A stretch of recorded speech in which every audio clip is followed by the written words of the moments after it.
जय जय श्री राधे। छल और कपट एक ऐसी अदृश्य तलवार है जिससे हम खुद तो घातक होते हैं और दूसरे को भी दुख और पीड़ा देते हैं, लेकिन इसका परिणाम बहुत ही घातक, दुखदायक दरिद्रता में हमारे सामने आता है। ये तलवार दिखाई नहीं देती। पता नहीं हमारे समाज को क्या हो गया, बिना छल और कपट के ना तो कोई संबंध रखना चाहता है, ना कोई वास्ता, ना कोई रिश्ता। और ये छल और कपट पतन का कारण बन जाती है। एक प्रसंग के जरिए आज समझाते हैं। बुजुर्गों ने बताया कि छल अपना विनाश करता है। ये घटना, ये क्रम आपके श्री चरणों में। एक बार एक लड़का किसी राजा के दरबार में नौकरी करने के लिए पहुंच गया और उसकी माँ ने 4 बातें उसे बताई। पहली बात, कोई भी जानने वाला या अनजान व्यक्ति अगर कोई वस्तु दे तो उन्हें बिना सोचे समझे प्रयोग में, जीवन में नहीं लाना चाहिए। दूसरी बात, हर किसी पे पूर्णतः विश्वास नहीं करना चाहिए। तीसरी बात, अगर रास्ते में, सफर में हम चल रहे हैं और कोई व्यक्ति या बुजुर्ग या कोई भी अगर बैठाने की कोशिश करे कि आप 2 घड़ी या 4 घड़ी बैठ जाओ, तो वो बात माननी चाहिए, क्योंकि पता नहीं समय कैसा है, समय बीत जाए और हमारा मंगल हो जाए। 3 बात। चौथी बात कि कोई भी जीव प्राणी बिना बुद्धि के कोई भी कर्म नहीं करना चाहिए। बुद्धि का प्रयोग करें और उसका यह सोचना चाहिए कि वो धर्म है या अधर्म है, उसका परिणाम क्या होगा, तब वो कार्य पूर्ण करना चाहिए। अपनी माता की चारों बातों को पल्ले में गांठ बांधकर लड़के ने राजा के दरबार में नौकरी करना प्रारंभ किया। मेहनती और धर्म के रास्ते पर चलने वाला लड़का था। धीरे धीरे समाज में उसकी छवि बनती चली गई और सारा समाज उसके समक्ष हो गया। मेहनत रंग लाती है, सच्चाई रंग लाती है। सच्चाई और मेहनत से उसने लड़के ने राजा के दरबार में एक अपनी विशेष जगह बना ली। लेकिन जहां सच्चाई और धर्म होती है वहां अधर्म भी साथ कार्य करता, ईर्षा साथ करती है, छल और कपट। राजा की 2 पत्नियां थीं। एक पत्नी के लड़का था, हम उम्र उस लड़के के जैसा।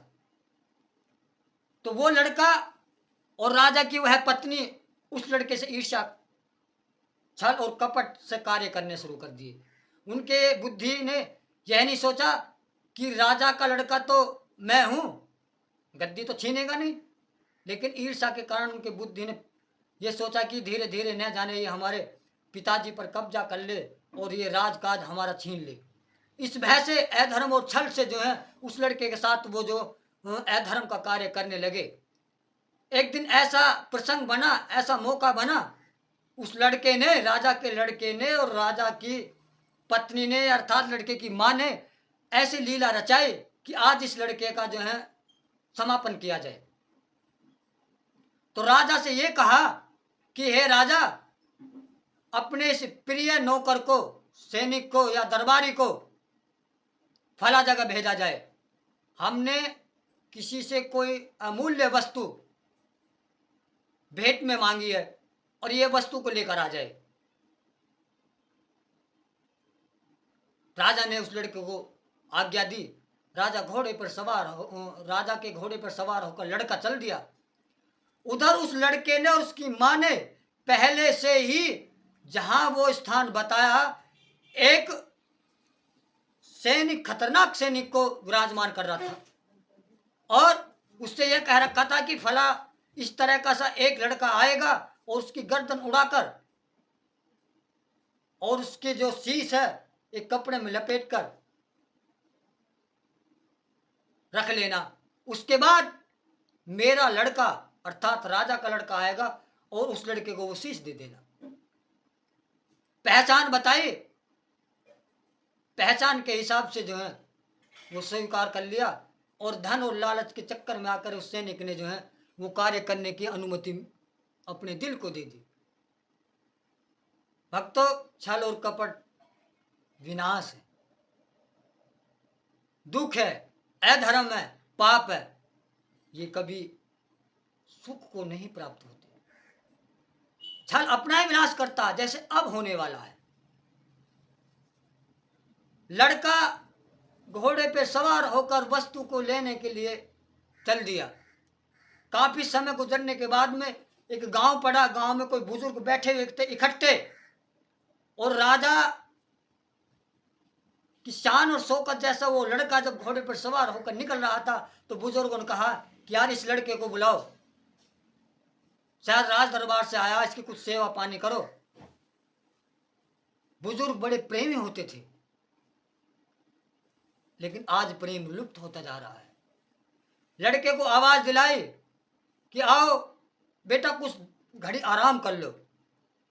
लड़के ने कहा कि नहीं, मुझे महाराज का बहुत अतिशीघ्र कार्य, महत्वपूर्ण कार्य करना है, मैं विलंब नहीं कर सकता।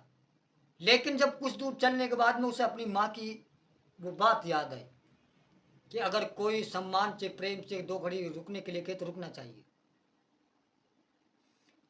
लड़का वापस हुआ और बुजुर्गों के पंचायत में विराजमान होगा और कुछ घड़ी के लिए वो विश्राम करने लगा। उधर राजा की रानी ने अपने लड़के यानी कि राजा के पुत्र को आज्ञा दी कि जाओ। अब तो उस सैनिक ने उस लड़के का शीश उतार दिया होगा। राजा का लड़का वही वेशभूषा जो उस लड़के की है, और सैनिक के पास चला गया। सैनिक ने जातों के साथ राजा के लड़के का जो है धड़ से अलग कर दिया। उसे पता नहीं था ये राजा का लड़का, उसमें तो वेशभूषा पहचान बताई थी, वही उस लड़के की पहचान थी, वो इस लड़के की पहचान थी। और कपड़े में लपेट के जो है पोटली बांध के वो रख ली। अब वो लड़का घोड़े पर सवार होकर उस सैनिक के पास जाता है। उसने समझा कि ये राजा का लड़का है।